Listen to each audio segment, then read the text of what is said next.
partir de agora, o MS Record entra no ar com opinião. Opinião de telespectadores que participam de nossos telejornais porque acreditam na força do jornalismo regional.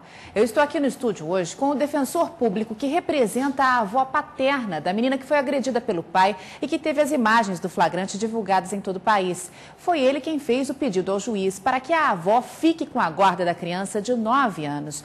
Boa tarde, doutor. Boa tarde, Marcos. Mas antes da gente conversar, eu vou pedir a sua atenção e a atenção dos telespectadores para a gente acompanhar algumas opiniões, que foi o assunto que eu chamei aí logo na entrada do telejornal, de telespectadores que estão opinando sobre a lei da palmada, que é um assunto que veio à tona novamente em âmbito nacional, depois que as imagens das agressões ocorridas aqui em Campo Grande foram divulgadas tanto pela televisão quanto pela internet. Então vamos ver. A opinião do telespectador Newton é essa. Será que não está na hora de repensar as leis? Ele pergunta. O Estado prende esse pai e faz de seu filho o próximo candidato para a cadeia. Já a telespectadora Mara mandou a seguinte mensagem. Acho que os pais deveriam ser orientados sobre a diferença entre bater e espancar. A criança que sofre violência será um adulto violento. Contudo, sou contra a lei da palmada, ela diz. E deixa uma pergunta. Retirar a autoridade paterna é função do Estado? Já a telespectadora Yara está neutra nessa história. Diz que não é contra e nem a favor da lei. O que ela diz que tem que acontecer é os pais e principalmente as mães entenderem que é preciso mostrar a autoridade. E a mensagem da Ana Ali encerra a participação dos telespectadores nesse bloco. Ela escreveu o seguinte: sou do tempo que palmada não existia, era surra mesmo. Apanhei muito. Meus colegas apanhavam também, mas se respeitavam como nunca e ninguém morreu por causa disso. Hoje vivemos em outro mundo. Cada esquina tem um marginal, adolescentes que os pais não educaram, não colocaram limites e que não aguentam mais em casa. Aí soltam na rua, porque eles não os obedecem mais. Daqui a pouquinho tem mais participação dos telespectadores. E se você quiser deixar a sua opinião sobre esse assunto, é só acessar o nosso portal msrecord.com.br. Só para reforçar, então, eu estou aqui com o Dr. Igor César de Manzano Linjardi, que é o defensor público que entrou na Justiça em nome da avó paterna da criança que foi agredida no bairro Mário Covas no fim de semana passado, para que ela consiga a guarda dessa criança depois das agressões que ela sofreu e que foram flagradas pelos vizinhos da família. Sofridas agressões pelo pai, cometidas pelo pai. Pois é, doutor, muitos telespectadores, muitos outros opinaram aí sobre essa questão da lei da palmada. Então, antes da gente falar sobre o caso em si, eu quero saber a sua opinião sobre a lei da palmada. O senhor compartilha também de que os pais não devem punir fisicamente seus filhos? Glaura, é uma questão muito polêmica, né? Tão polêmica que os deputados até retiraram isso de pauta em razão de, salvo engano, 6 recursos dos próprios deputados a respeito do projeto de lei. Acredito que a vedação total dessas palmadas, acredito que seja uma interferência muito grande no poder familiar através do Estado. Eu também, como vários telespectadores, quando criança, tomei algumas palmadas. Só que meus pais jamais, em hipótese alguma, exageraram. Sempre dentro da proporcionalidade, eles me corrigiram. E hoje eu agradeço de ter recebido essas palmadas, afinal de contas, para a minha educação, aquilo foi necessário. O senhor tem filhos? Tenho 2 filhos. E utiliza desse recurso ou é a última alternativa?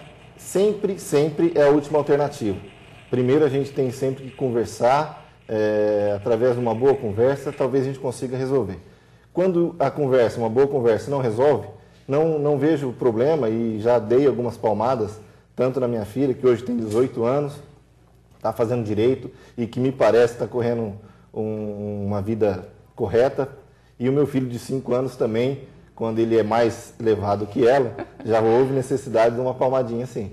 Nunca com excessos, né? O que Jamais. aconteceu no bairro Mário Covas foi justamente isso, Exatamente. Um excesso, né? E todos viram, o mundo inteiro está comentando essas imagens. Agora vamos falar sobre esse caso em si. Foi a mãe desse pai quem procurou a justiça, quem acionou a Defensoria Pública para tentar a guarda definitiva dessa criança, doutor? Inclusive, Glaura, fazendo justiça ao nosso colega da Defensoria, ele não pôde, por questões pessoais, comparecer hoje, mas não fui eu que entrei efetivamente com a ação.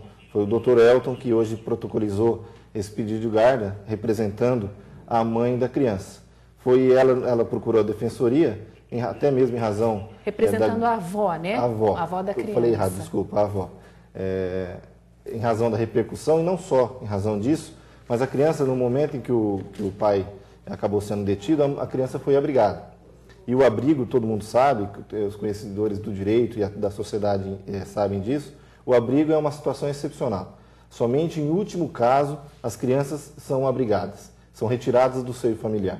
E no caso, a mãe do pai da criança, a avó da criança, ela reside aqui, tinha contato com a neta, então ela se predispôs a receber a criança no seio familiar.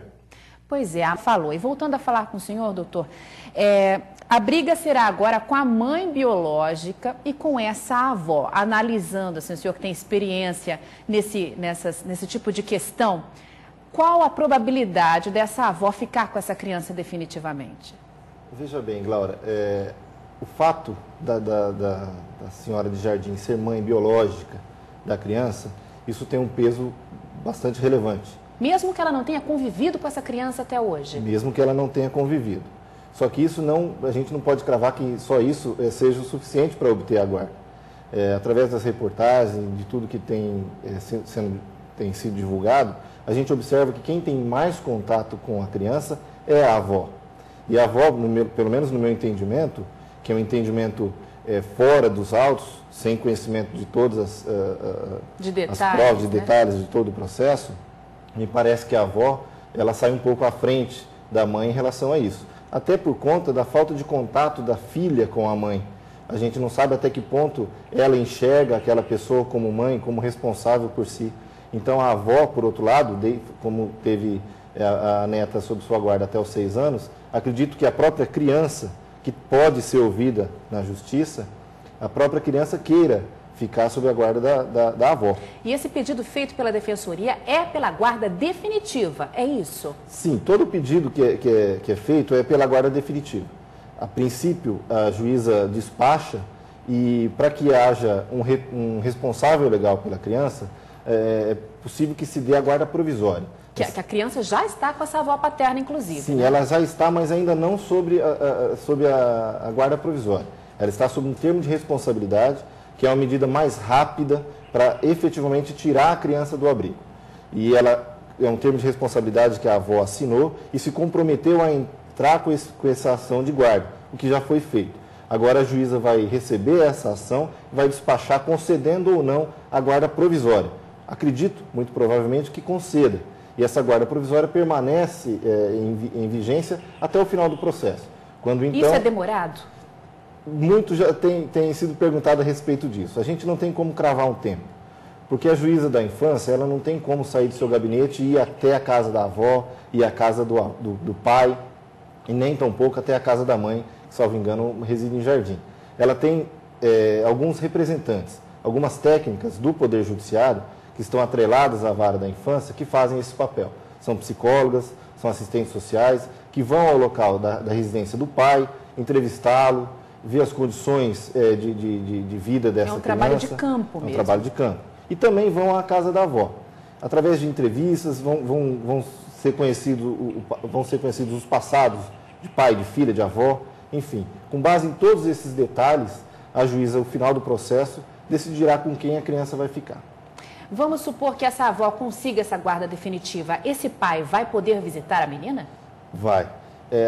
Acredito que até o final do processo criminal que ele está respondendo, a medida cautelar de afastamento vai permanecer em vigência.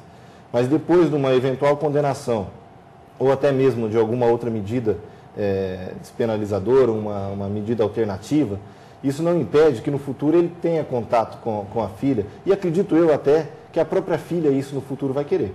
Tá certo, doutor. Obrigada pelas informações. Nós conversamos com o defensor público da avó paterna da menina, doutor Igor César de Manzano Linjardi. Boa tarde, obrigada pelas informações. Estamos sempre à disposição.